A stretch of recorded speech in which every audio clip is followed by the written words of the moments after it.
Denver's housing market just did something we haven't seen since the 2008 crash. Active home listings jumped 44%, signaling that people aren't just selling, they're leaving the Denver metro area.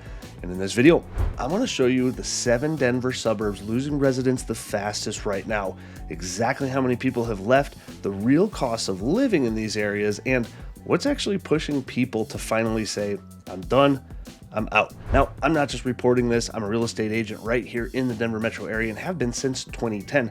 And I've helped dozens of clients move in and out of these exact suburbs. So if this market shift has you second guessing your next move, reach out so I can help you make sense of it.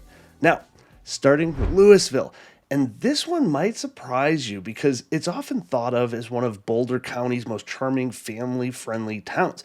But the reality is, Louisville has lost 585 residents since 2021, dropping from 20,975 down to 20,390. Now, that's a 2.8% population decline in just 2 years. So what's going on? Well, first, there is the obvious. There was the Marshall Fire. And it was catastrophic. This devastating wildfire in late 2021 destroyed over 500 homes in the area. And while some folks have rebuilt and returned, a lot of others just didn't, either because insurance didn't cover enough or they decided to start fresh somewhere else. Then there's the cost of living. The median home price in Louisville is currently sitting around $875,000. And for that price, you're still likely looking at homes that were built in the 80s or 90s. And to give you some ideas, let's just pull up a few examples here, some condos, some single family, and the top end of luxury. So starting with this condo, around $450,000, this is going to be pretty common in the Louisville area. Nothing too flashy, pretty affordable for Louisville, everyday sort of condo. Single family wise, you got to get into the 800s, 900s to have any property with any sort of space to it with a couple thousand square feet. Now, this is on the nicer side, floors, doors, carpet, paint, new kitchen, new baths. It's a nice home, but in a lot of other areas, 850 would get you quite a bit more. But then there's the luxury side. At $2.6 million, Louisville tops out somewhere around $3 million, and only a couple sell every year in that price point. But at 2.6, you've got a new build here on a fair amount of land, and it is a beautiful home. So if you want to be close to Boulder, but maybe you can't afford Boulder, you have some options here in Louisville. This is actually a really lovely home. But for a lot of people, it has priced them out of the market. So there's also very little new construction here, and land is limited, so prices do stay high, and affordability keeps shrinking. A lot of the people who have left are families and retirees who just couldn't justify the cost anymore when you compare it to places like Erie or Lafayette, which are right next door, and they're getting more square footage, newer homes, and offer better amenities for a lower price. Now, don't get me wrong, Louisville is still a great place to live, but this population dip shows that even the most desirable suburbs aren't immune to big changes, especially when affordability and rebuilding challenges come into play. Next up is Boulder. And I'll be honest, this one might raise a few eyebrows because Boulder is known for its views, its vibe, and the outdoorsy high-tech lifestyle Boulder bubble. I lived there for about 10 years, but even with all of that going for it, Boulder's population has dropped by about 3,220 people since 2017, going from 109,118 down to 105,898, which is roughly a 3% decline. So what's driving people out of one of Colorado's most iconic cities? First and foremost, cost. Boulder's median home price is around $1 million right now. I don't think anybody's really surprised by that. And that's just not starter home territory. And even if you're earning six figures, it's harder to justify spending that kind of money, especially when property taxes, maintenance, and insurance are all going through the roof as well.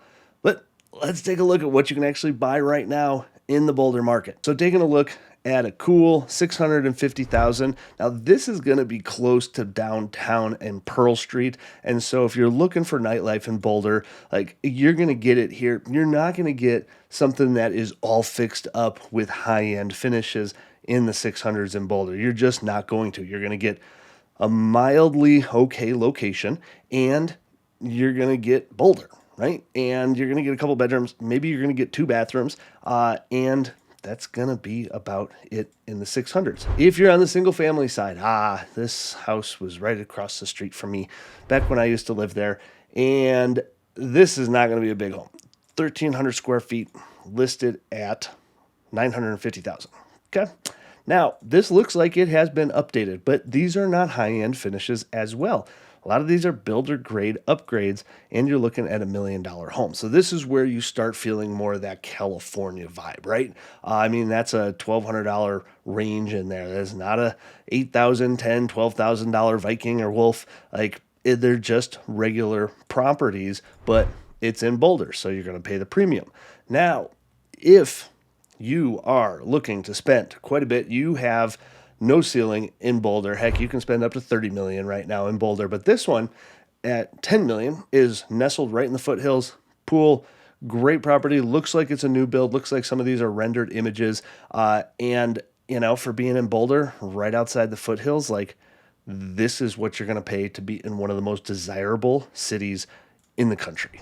Now, beyond price, there's the limited growth, right? Boulder has very strict building, zoning regulations to protect open space around Boulder and limit sprawl, which is great for preserving the landscape, but it also keeps housing supply really tight and prices really high. That means unless you already own here, getting in is almost impossible. I've seen folks leave because of the change in culture too, and Boulder's vibe has shifted, and it's not quite what it was 20, 30, 40 years ago. Not as laid back as it used to be. Some longtime locals feel like the city has priced out the middle class and lost some of that down-to-earth feeling it used to have. So while Boulder will always have that prestige, it's clear that for a growing number of people, it's just not worth the big price tag anymore. Coming in at number 3 is Northglenn. And while it's not as well known as Boulder or Denver, it's a spot for a lot of first-time homebuyers and working families that have turned to more affordable housing. But even with that, Northglenn's population has dropped by 1,200 people since 2017, going from 39,368 down to 38,164. That's a 3.1% decline. Now, the thing is, Northglenn used to be one of the go-to places if you wanted to stay close to Denver without spending Boulder or Arvada sort of money. But now, it's kind of stuck in the middle. The median home price here is around $475,000, which sounds reasonable on paper for the Denver metro area. But what you're getting for that price isn't always appealing to a lot of people. And a lot of the homes here were built in the 60s and 70s. Smaller square footage, limited curb appeal, and outdated infrastructure have made it a little bit less attractive, especially compared to neighboring cities like Westminster or Thornton, where newer builds are popping up. So to show you a few places in Northglenn currently, there is only a couple of condos on the market, and this for $395,000. And so there's only a couple of condos on the market right now, and this for $395,000 is a 2-bedroom, 2-bath, everyday property built in the 90s, it looks like, and this is what Northglenn condos are gonna run you. There are some more inexpensive ones in the low 300s occasionally that do pop up. It's just not a ton of inventory right now. As far as single family, this is pretty much run of the mill. 3-bedroom, 3-bath, 2,500 square feet, everyday house in middle America. Now, this is updated, which is nice, which is nicer than most of them that you are gonna find in Northglenn. So this is the appeal to going out to Northglenn, but things like crime have been up, the commute has been getting worse, and it just hasn't been as appealing for many people in the last few years. The most expensive house on the market in Northglenn right now is $695,000, and it's a newer build home built 20 years ago. That would be newer build for Northglenn, and it's just an everyday builder grade sort of home. You know, you're getting 4 bedrooms, 3 baths, and 3,700 square feet. So it's a fair amount of square footage for Northglenn.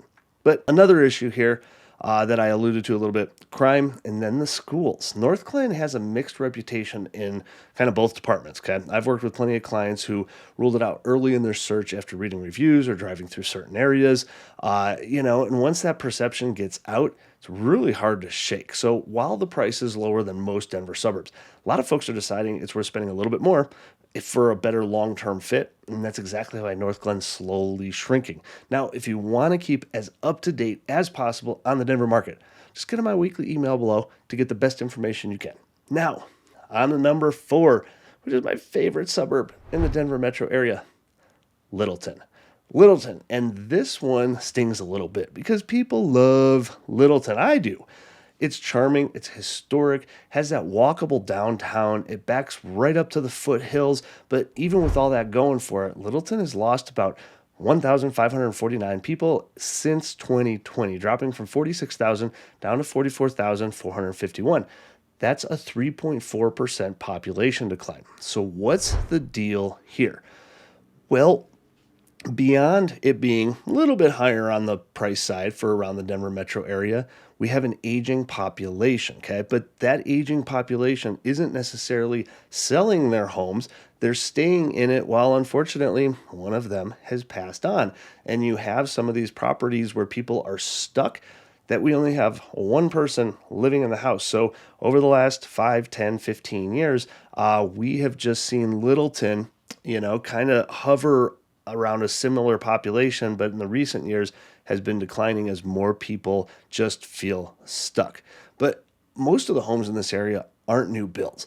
A lot of them are older ranch style homes or mid-century modern houses that are really neat, and a lot of them need a lot of updating. So for buyers, it can feel like you're paying a lot of money for something that's still going to take a lot of money to put into. Let's show you a couple right now on the market. So on the condo side, this 3-bedroom, 3-bath condo, exterior is well taken care of, and the inside is going to be, a decent layout, built in the 90s. Just going to be a nice all-around place for you in the 400s. Nothing too fancy. Then, kind of in the middle of the road, right at that median price right now, which is about $660 in Littleton, 2,400 square feet, 3 bedrooms, 3 baths, just kind of your everyday properties, a lot of tri-levels, a lot of ranches here. But again, you could come in here and put $75,000 to $125,000 into a property like this easily to bring it up to today's standard. If you are looking for more room, if you are looking for more land, maybe you're looking for horse properties, Littleton's got you covered there too. It tops out in about the $5 million mark for some certain areas. This one, 3.2, it's 6,000 square feet, 5 bedrooms, 6 bathrooms, beautiful home, almost like an estate. And it's going to have high-end finishes throughout. Big, sprawling landscape, tons of windows, beautiful home. The Littleton higher-end properties are among some of the top in the Denver metro area, in my opinion. Littleton is a little bit of an older suburb, but it used to not really connect to the rest of the Denver metro area. So you had your own little town feeling there. And since, the last 50 years, the whole metro area is filled in a bit, Littleton has just become a part of the Denver metro area. But it's still one of my favorite suburbs in the whole Denver area. Now, there is a little bit of an inventory issue here. There's just not a lot of turnover. People that own in Littleton tend to stay in Littleton, and makes the market a little bit tight. And as of 2023, going back to the aging population, about 20% of the population here is over 65 years old. And then you add in commuting challenges, especially for folks working in downtown Denver or the tech center, and you start to see why people might be looking to places like Southern Denver or Englewood, where you might be able to get a better deal but a lot closer to work. Littleton will always be one of those places that feels like home, and it's one of my favorite suburbs, but for a growing number of people, it's becoming harder and harder to afford and harder to grow in. And that's why the numbers are starting to dip. Number 5, Centennial. On the surface, Centennial looks like one of the safest bets in the Denver metro area. But the numbers are actually telling a little bit of a different story. Centennial has lost 4,468 residents since 2018, dropping from 111,351 down to 106,883. That's a 4% population decline, and it's one of the biggest on this list. So why are people leaving a suburb that shows up on the best places to live rankings? Well, it comes down to perceived value, right? The median home price here is around $650,000, and while the neighborhoods are nice, many of the homes were built 20 to 30 years ago. That means buyers are paying a premium for homes that might still need renovations, and for that kind of money, they're expecting a little bit more. Now, on the condo end, your money can go quite far. We've got this property in the mid-500s, 2,500 square feet, 3 bedrooms, 4 bathrooms, modestly updated, and it's just a great all-around property. Then, on the single-family side, you've got something like this in the high 600s, 2,700 square feet, 5 bedrooms, 3 baths with a 3-car garage.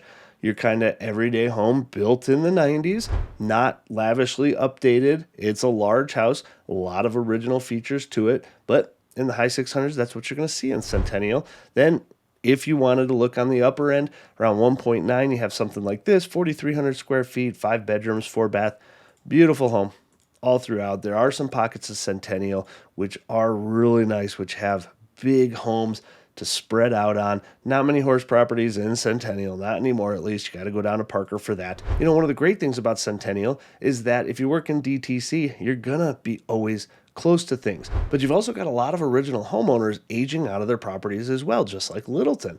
Many bought in the early 2000s, built up a ton of equity, and now are ready to cash out and move somewhere with a lower cost of living, either further south, out of state, or into something smaller and newer. Another issue? Centennial's traffic. It used to be a prime location between the tech center and downtown, but now that convenience is getting eaten up by congestion on Arapahoe, Smoky Hill, and I-25. That Arapahoe stretch, as they do more building out east, is getting tougher and tougher. So depending on where you live, sure, DTC can be really accessible, but it can also be a real pain to get to. Buyers today have options in places like Parker or Castle Pines further south, are starting to win people over with newer homes, modern layouts, and often just a better overall value. So yeah, Centennial's still a strong suburb, but for a growing number of people, it's just not worth what it costs, and that's what's fueling the quiet exodus. Number 6, if there's one suburb that really shocks people to see on this list, it's going to be Highlands Ranch. This place has been a go-to for families, professionals, even retirees for years, but the numbers don't lie. Highlands Ranch has lost 5,580 residents since 2020. Dropping from 107,000 down to 101,437. That's a 5.2% population decline, making it one of the biggest drops anywhere in the Denver metro area. So what in the world is going on here? Well, part of it is what I call the maturity problem. Highlands Ranch grew fast in the late 90s and early 2000s, and now a lot of the original buyers are aging out of their homes. They're downsizing, moving closer to grandkids, or heading to places like Arizona, Texas, where their money goes a lot further. Then, of course, there's the cost factor. The median home price here is about $730,000 right now. And while you do get well-kept neighborhoods, parks, rec centers, for many younger buyers, that price tag just feels too steep for 20 to 30-year-old homes that often still have builder-grade finishes. So right now today, in Highlands Ranch, if you're looking for a condo, this one's about 1,200 square feet, 2 bedrooms, 2 bathrooms. Now it is nicely updated, but the HOAs here are starting to get rather expensive. Insurance premiums are kicking a lot of people out. So for this property itself, $315 a month for their HOA, and that's going to be on the low side. If you're looking on the single family side, you really kind of have to start in the 700s. There's a few in the 600s, but it's not going to get you a whole lot, or you're going to be on a busy street. This one is 728, 2,600 square feet, 4 bedrooms, 3 baths, and this is kind of your everyday Highlands Ranch home, right? This is kind of the Californication of the Denver area. When people drive through Highlands Ranch, a lot of times they do feel like they're in California. A lot of these areas are developed similarly to the sprawl that happened in California around the same time. Now, you can spend some good money here. 7,000 square feet, 5 bedrooms, 7 bathrooms, on a hill with views, beautiful home, and a beautiful kitchen. Like there's not much you can hate about this property other than if the style doesn't fit what you're looking for. The size is there. Locations are great. You have so much access to hiking and biking. The highway right there. But if you work in downtown Denver, it starts to get into quite the commute, 45 minutes plus on most days. And while Highlands Ranch is safe, clean, and a family-friendly area, it's also kind of maxed out. There's almost no new construction anymore, very few areas left to build. So if you're not already in, your options are going to be limited and expensive. I'm seeing a lot of buyers skip over Highlands Ranch entirely now in favor of places like Castle Rock, where you can get a newer home, more land, and often pay less. Highlands Ranch isn't declining because it's bad. It's declining because it's aged out of its growth phase, and now a new generation of buyers is looking for something a little bit different. Number 7, and I bet you it wasn't what you thought it was going to be. Cherry Hills. And this one's a bit different from the rest. We're talking about one of the most expensive and exclusive suburbs in the country. Celebrities, CEOs, generational wealth, it's all here in Cherry Hills Village. It might come as a surprise that Cherry Hills actually had the largest percentage of decline on this list, with the population dropping from 6,722 people down to 6,273 people over a 5-year period. That is a 6.7% decline. Now, sure, we're talking about relatively small numbers here in comparison to these other cities. So a few hundred people leaving makes a big statistical impact, but it's still worth paying attention to. Median home price here, woo, it depends on the day you look at it. Could be anywhere from 2.5 million all the way up to 5 million, depending on what's closed that month. That's just not out of reach. That's a different planet for most people. And as Denver's overall luxury market shifts, some high net worth homeowners are choosing to relocate, whether it's to the mountain homes, out-of-state tax havens, or more walkable luxury areas with a stronger social scene. So, what's available today in Cherry Hills Village? Not many. And the cheapest one today at $2.1 million for 3,200 square feet, 5 bedrooms, 5 baths, is this beautiful property. Now, this is far more updated than I thought it was going to be, but there's some different pockets of Cherry Hills Village that aren't as exclusive as the others. $2 million is kind of your entry-level home into Cherry Hills, as crazy as that sounds. Now, on the upper end, you have plenty to shop from. And for a cool $20 million, 22,000 square feet, 6 bedrooms, 11 bathrooms, you have this property. And it is just remarkable. I mean, these are custom-built homes that people did not buy or build as an investment. They bought these, built these as family homes, and they're just remarkable estates, everything you could possibly want. Multiple kitchens, multiple living areas, east wings, west wings, fireplaces galore. Like, these are dream houses, and they belong on cribs, right? Their bathrooms are the size of my house. I'm only exaggerating a little bit. If you added up all the bathrooms in this house, it's actually probably bigger than my house. That's just the reality. And sometimes they have very particular taste, like this picture. It's Cherry Hills Village, you know. These neighborhoods, when you drive through them, are very different. They don't have curbs. You may not even know there's a house back there. There's a lot of gated properties, not gated communities, but gated properties Peyton Manning lives in Cherry Hills. You just never know what you're going to come across, and most of the people there are very lovely. They're out walking around. They're just regular people too, but they do live in one of the most exclusive, fabulous communities in the country. As to population decline, a big one here is going to be aging and estate turnover. A lot of the properties in Cherry Hills are owned by older residents. Now, as those homes hit the market, whether it's due to downsizing, inheritance, or death, we're just not seeing a one-to-one replacement. These homes can take a long time to sell. In many cases, they're being torn down or rebuilt, which means fewer occupied homes in the short term. And Cherry Hills is still an elite, gorgeous, and still one of the most desirable zip codes in Colorado. But this decline shows us something important. Even at the top, the market is shifting. Now, here's the twist most people don't expect. While these 7 suburbs are losing residents, the Denver metro area as a whole is still growing. Between 2020 and 2024, Denver metro's population grew by roughly 82,000 people. That's a 2.8% increase overall, driven mostly by immigration, natural populations, which are births, outpacing deaths. So it's not that Colorado is shrinking, it's that certain areas are shifting. We still have a large influx of young people moving to the state because our quality of life is incredible. And because of that, we actually have a lot of retirees moving to Colorado as well because of the lifestyle. And a lot of times their kids or grandkids moved here. What we're seeing is a bit of a rebalancing, okay? As some long-established suburbs slow down or age out, growth is picking up in places like Castle Rock, Erie, Windsor, Northern parts of Douglas and Weld counties, places that offer newer homes, Denver proper is still growing. Better bang for your buck is definitely the top priority of most people. So if you're seeing a for sale sign pop up in your neighborhood that used to be rock solid, it's not a collapse, it's a rotation. People are still moving to Colorado. They're just choosing different places than they used to. And if you're debating things in your own life, whether that's moving here to the Denver area or moving out of it, and you want some clarity, just give me a call or shoot me a text message. I'd be happy to shed some light where I can. But if you're wondering what it's really like to live in Denver and you've heard some things about our city or state that you want the real scoop on, you need to watch this video, which talks about the top misconceptions about this amazing city.